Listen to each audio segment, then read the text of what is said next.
చివరకు మా నానమ్మ పలానా అని తమరి పేరు చెప్పి పూచికత్తిచ్చి పెళ్ళాన్ని తీసుకెళ్లాడు. మీరు 1,00,000 చెప్పండి, నేను లెక్కలోకి తీసుకోను. సీత దొంగతనం చెయ్యదు చెయ్యదు చెయ్యదు. అబద్ధం అనిపిస్తే వాడికి ఫోన్ చేసి కనుక్కో, కన్ఫర్మ్ అవుతుందిగా.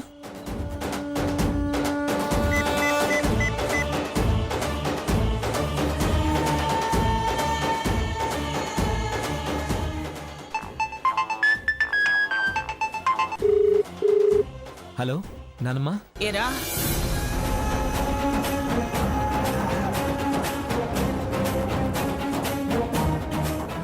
అది వాళ్ళ నిర్వాకం.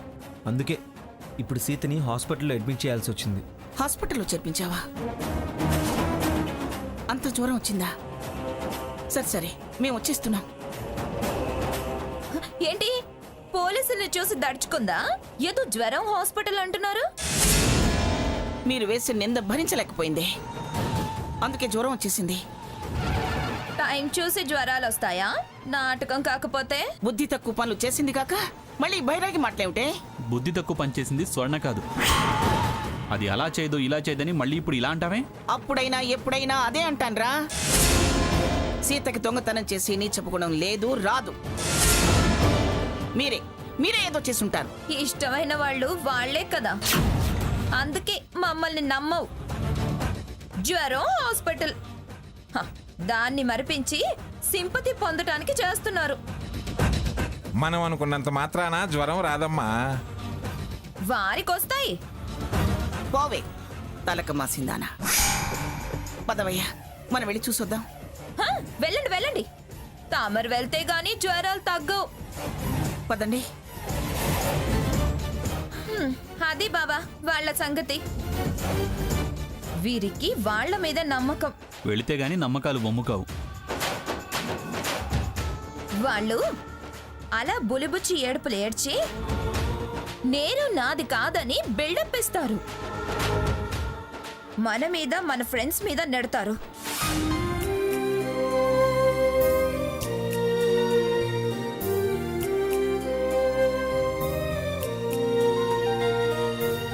నీ స్నేహం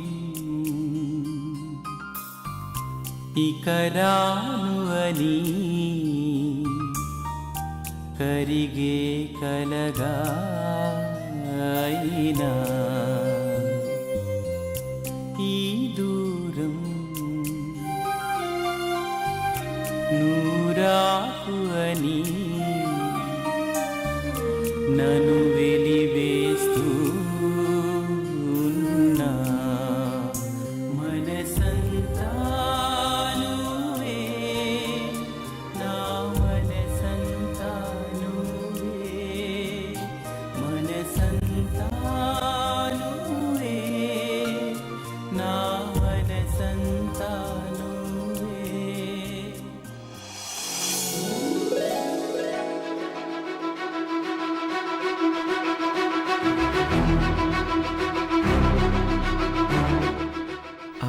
నానమ్మ మీరొచ్చారా? అదేమిట్రా, సీతకు ఒంట్లో బాగాలేదంటే రాకుండా ఎలా ఉంటాం?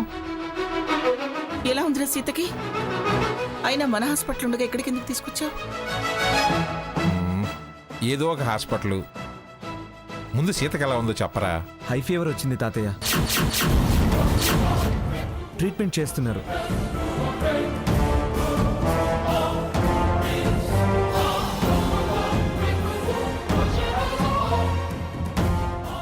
సావిత్రి అక్కడ. బాబు సీత ఎక్కడుంది? ఎలా ఉంది? లోపల రెస్ట్ తీసుకుంటుంది. వెళ్దాం పదండి. పద సావిత్రి.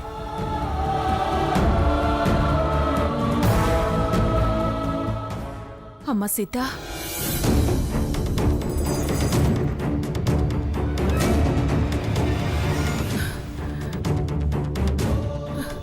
ఒళ్ళు ముసిలిపోతుందండి. హై ఫీవర్ అన్నాడు కదా వీడు. అదేదో చెప్పలేకపోతున్నట్టుంది. అంత జ్వరం వస్తే అలాగే ఉంటుంది, ఏం మాట్లాడగలదు?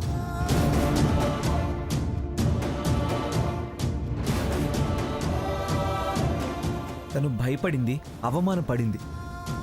అందుకే జ్వరం వచ్చిందని అనిపిస్తుంది.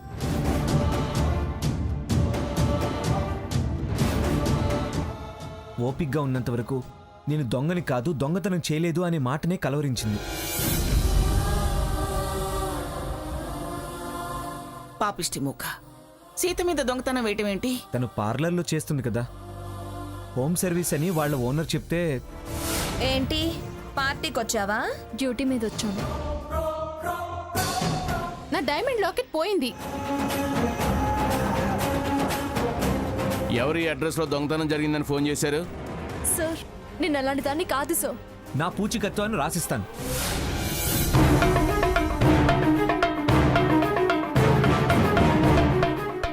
పూచికత్తు ఇచ్చి తనని తీసుకొచ్చాను.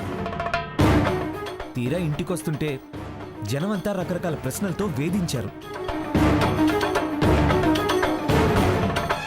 లోపలికొచ్చింది, బోరుని ఏడ్చింది, జ్వరం వచ్చేసింది.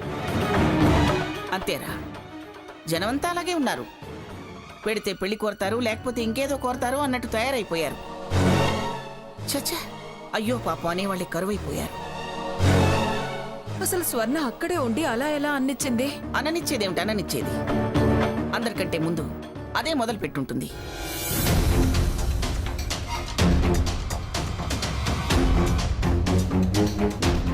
పేషెంట్ని ఏం మాట్లాడించొద్దు, సైలెంట్గా ఉండండి.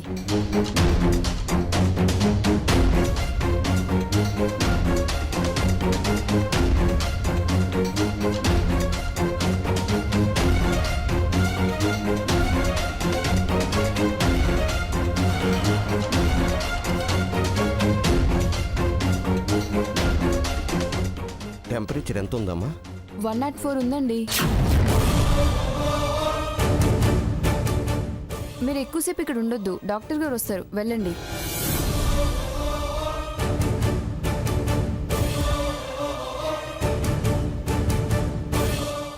అక్క చెల్లెళ్ళు తోటికోడళ్ళు అయ్యారు. ఒకరికొకరు తోడుగా ఉంటారు అనుకున్నాను. అది శత్రువు అయిపోయింది, దీని వెంట పడింది. దాని సావాసాలే దాన్నలా మార్చాయి. నానమ్మ, చాలా పొద్దుపోయింది, ఇంకెంతసేపు ఉంటారు? ఇంటికి వెళ్ళండి. సీతకి జ్వరం తగ్గాలి, కళ్ళు తెరవాలి, అమ్మమ్మగారు అని నన్ను పలకరించాలి. అందాక నేను వెళ్ళను. ఇంటికెళ్ళినా నీ మనశ్శాంతిగా ఉండలేనురా. నిద్ర కాస్తే నీ ఆరోగ్యం ఏమైనా? ఏం పర్వాలేదురా. ఇది ఇలా ఉంటే ఎలా వెళ్ళగలను?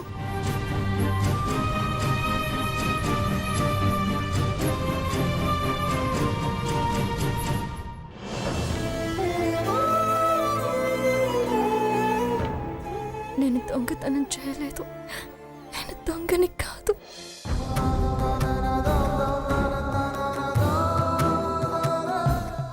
నేను దొంగతనం చేయలేదు. సీత, అమ్మా సీత, నువ్వేమీ చేయలేదమ్మా. వాళ్ళే దొంగలు.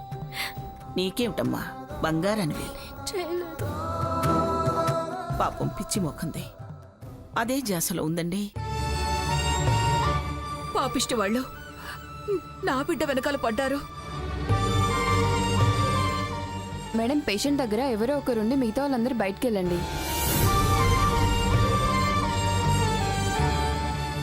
తాతయ్య,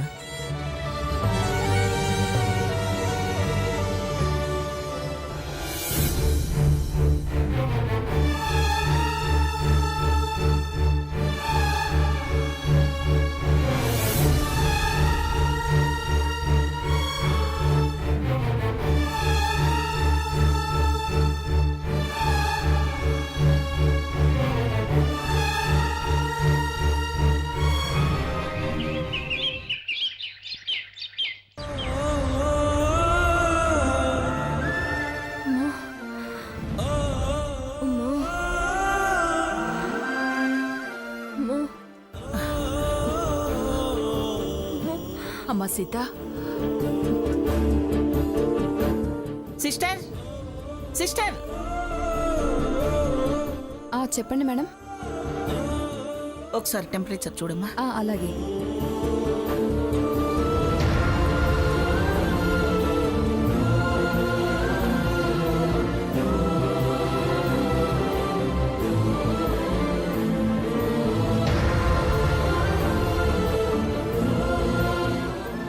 1 or 2 ఉంది మేడం.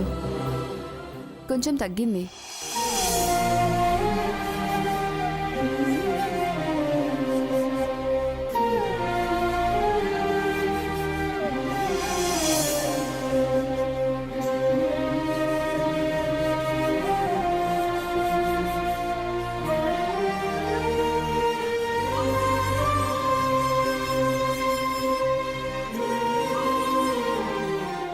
సిస్టర్, తెల్లవార్లు మూలుగుతూనే ఉంది. ఇప్పుడే కాస్త కన్ను మనిగినట్టుంది. దాన్ని డిస్టర్బ్ చేయకు. టెంపరేచర్ చూస్తే కానీ మెడిసిన్ ఇవ్వలేం మేడం. కొంచెం ఆగి చూడొచ్చుగా. చూస్తే కానీ టాబ్లెట్స్ వేయలేను మేడం. సరే చూడు.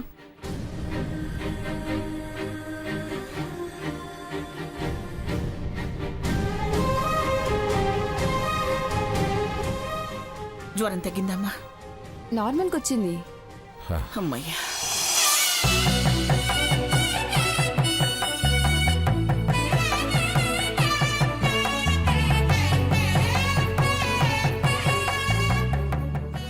ప్రాణం కాస్త తేలికపడింది.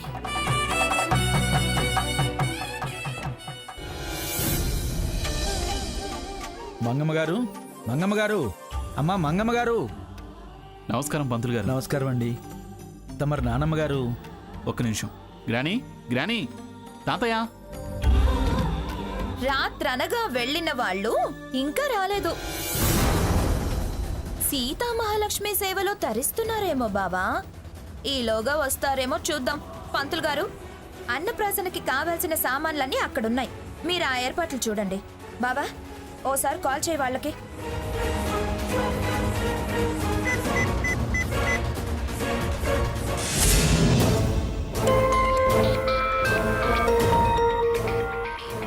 గ్రానీ ఫోన్ మర్చిపోయి వెళ్ళినట్టుంది. రూమ్లోనే మోగుతోంది. మర్చిపోవటం కాదు, కావాలనే వదిలేసి వెళ్ళుంటుంది. ఏంటి స్వర్ణ నువ్వు అనేది? అవును బావా, నేను వాళ్ళని పిలవద్దు అన్నానుగా, అది అసలు కోపం. అందుకే జ్వరం అని చెప్పగానే పరిగెత్తింది. మనం నిన్న బయటకెళ్తుంటే త్వరగా రండి, రేపు శుభకార్యం అని హెచ్చరించింది కదా. తనే ఆ విషయం మర్చిపోయింది. చూసి రావాలి కదా, ఎందుకు రాలేదు? ఈవిడగానేమన్నా వైద్యం చేస్తుందా? అంతా కక్ష సాధింపు బావా. వీళ్ళక్కడ కూర్చుంది కాక మా అమ్మ నన్నను కూడా అక్కడికే పిలిపించుకున్నారేమో. జ్వరం ఎంత నిజమో, వాళ్ళ బుద్ధి అసలేంటో కనుక్కొని వస్తానుండు. వస్తారులే స్వర్ణ, నువ్వు ఊరుకో. రారు. ఈ అన్నప్రాసన కార్యక్రమం వద్దని వాళ్ళ ప్లాను. అదే తేల్చుకుని వస్తా. వస్తే వస్తారు, రాకపోతే ఏం చేయాలో నాకు తెలుసు. అన్నప్రాసన మాత్రం ఆగదు. సరే, మీరు అన్ని రెడీ చేసి ఉంచండి.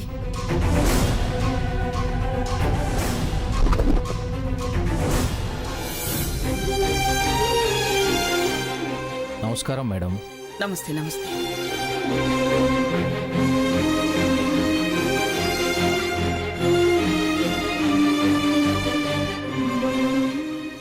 వన్ అవర్లో డిశ్చార్జ్ చేస్తాం మేడం. డిశ్చార్జికి తొందర ఏం లేదు. కావాలంటే ఇంకో పూటైనా ఉంటాం. తనకి మాత్రం పూర్తిగా తగ్గాలి. అవసరం అనుకుంటే మేము చెప్తాం కదా madam. She is all right.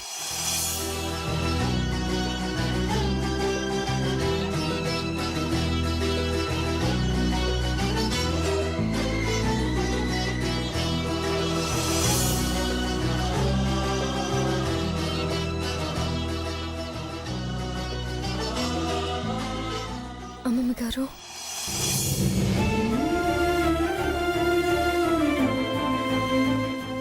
Sita, మెల్లగా మెల్లగా.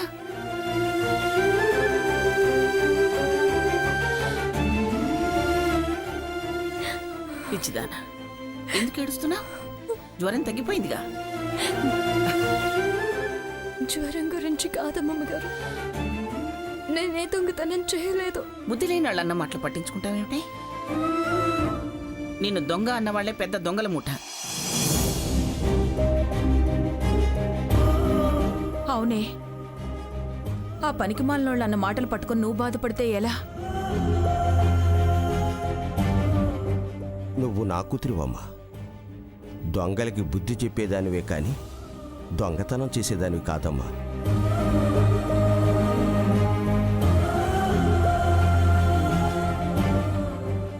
మేము నమ్ముతామా అమ్మా సీత? నువ్వెలాంటిదానివో మాకు తెలీదు. చాలా బాధగా ఉంది తాతయ్య.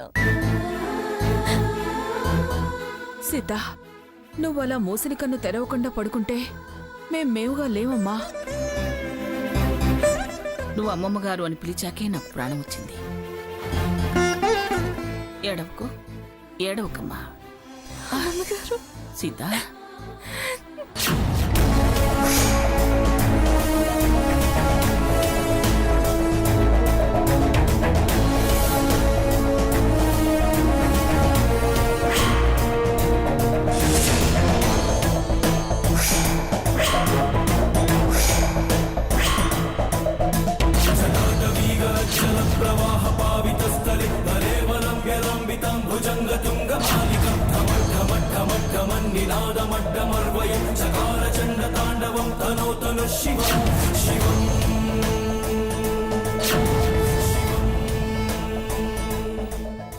మా ప్రాణాలు తీయటానికి మీకు ప్రాణాలు వస్తూనే ఉంటాయి.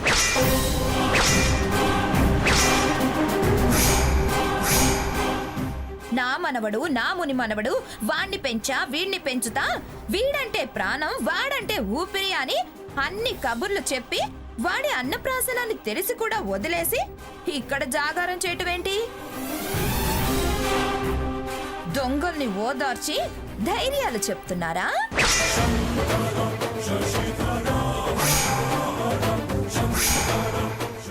వాడి అన్నప్రాసన కంటే వీళ్ళ పరామర్శలు ఎక్కువయ్యాయా?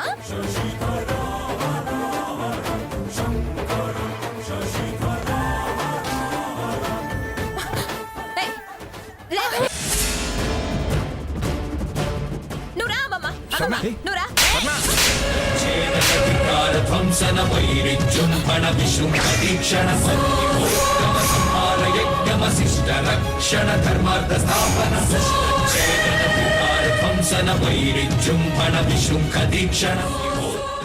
ఏంటిది?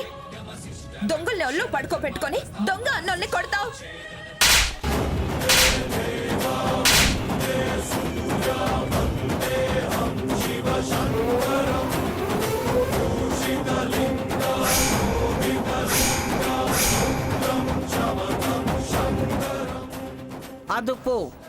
అదుపులో పెట్టుకో నోరు, లేకపోతే ఈ చక్రాల బండి కిందేసి తొక్కేస్తాను. జాగ్రత్త. ఎవరే దొంగ? ఎవరు నేను దొంగ అనేది? నీకన్నా ముందు పుట్టి నిన్నెత్తుకుని ఆడించింది అది.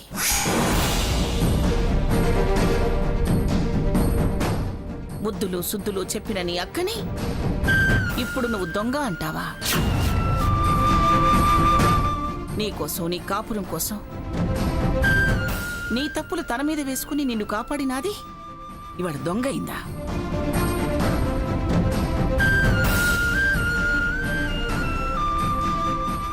కళ్ళు మూసుకుపోయాయా? జ్ఞాన నేత్రాలు చిట్లిపోయాయా? చూడవే, దాని మొహం చూసి మాట్లాడు, సిగ్గుమాలిందానా? దాన్ని దొంగ అన్న వాళ్ళ చెంప చెళ్ళు అనిపించాల్సింది పోయి నువ్వే దాన్ని దొంగ అంటావా? ఏం చేసిందని దాని మీద అలా పగబెట్టావు? అహంకారం పొగరు ఎక్కువై ఎవరేంటో మర్చిపోయి వాగుతుంది. అది తలదించుకుంటే నువ్వు తలెత్తుకుని తిరుగుతావనుకుంటున్నావా? అది దొంగ అయితే నువ్వు దొరసని వైపోవు. దొంగ చెల్లెలనే అంటారు.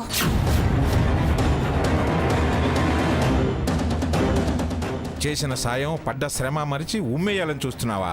మీ సంగతి కొత్తేం కాదు, మీరంతా ఒక్కటేగా.